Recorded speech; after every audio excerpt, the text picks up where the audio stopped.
Greetings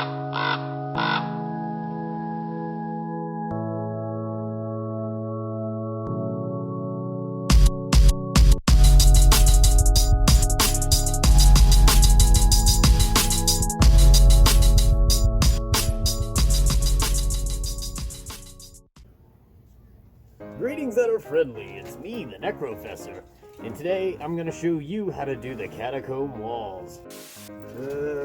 First off, you're going to need some backing. You could use cardboard. I'm using a kind of a foam board. It's not that resilient, but hey, it's very light. You're going to want a couple of cups, trays, bowls that you don't mind getting covered in glue. You're going to need plenty of glue and plenty of water. I chose a bunch of napkins for the paper mache process. If you haven't guessed what this is, it's a paper mache gig. That's what we're doing! Paper mache! Paper match, paper match, paper machete. Paper match, paper match, paper machete. So you can use whatever kind of paper you want. You can jack some from your local store. Keep in mind that different papers have different consistencies. I'm using napkins and some papers like these, and you can use newspapers, butcher paper, fly paper, whatever kind of paper you can find. This is aluminum foil, and this will be used to create the skeletal structure on top of the skeletal structure. Yeah, pretty fancy, Bob, huh? These are tubes. I have tubes, and I kind of wanted to implement them into the design, because they need to breathe too, especially for what I have planned. Right, you're gonna need some sort of bones, somehow.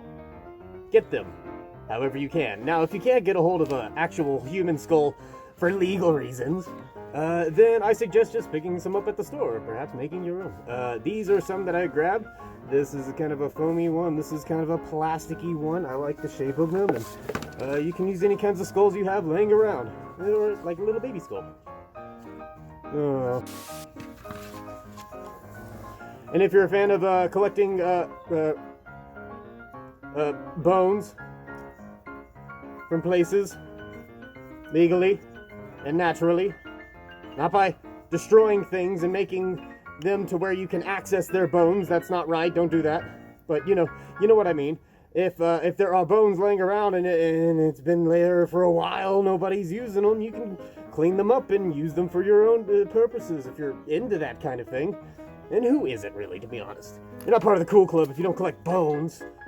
If you ain't collecting bone, you need to get your bone game up. I mean, I don't know what else to tell you, right, Bob? Right? 100% bone game going on over here. So, we have some imprinting to things, and what we're going to do is we're going to take the aluminum foil and our skull-shaped thing, and we are going to imprint a thing on top of it, and paper mache it onto the foam board multiple times, thereby cloning skulls. Fantastic, right, Bob? So, you have a skull-shaped head. You want to help out with this gig? Cool. Let's do it.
And there you have it. That's how you make some catacomb walls. I took some artistic liberties concerning the shading and the highlighting. For instance, you'll notice that on the inside, in between the different shapes, I added a lot of black, and then I padded it out with some ashen gray, and then to highlight the various shapes of the skull features and bones and tubes and stuff, I went over it with that creamy color and that peachish color. Muddled it all together, and then for a final touch, I went back and I dry brushed with black paint over the main surface of just about everything to bring out all of those little details and cracks, which gives it a very mottled look. Very frenetic paint strokes. You can definitely tell there's a lot of strain in these. Perfect. So, now that we have our catacomb walls, you can decorate your house with them so you can bring the catacombs to you. Or, for instance, you can just hang them up on your door to give yourself that undead look every time you skulk around your hallway.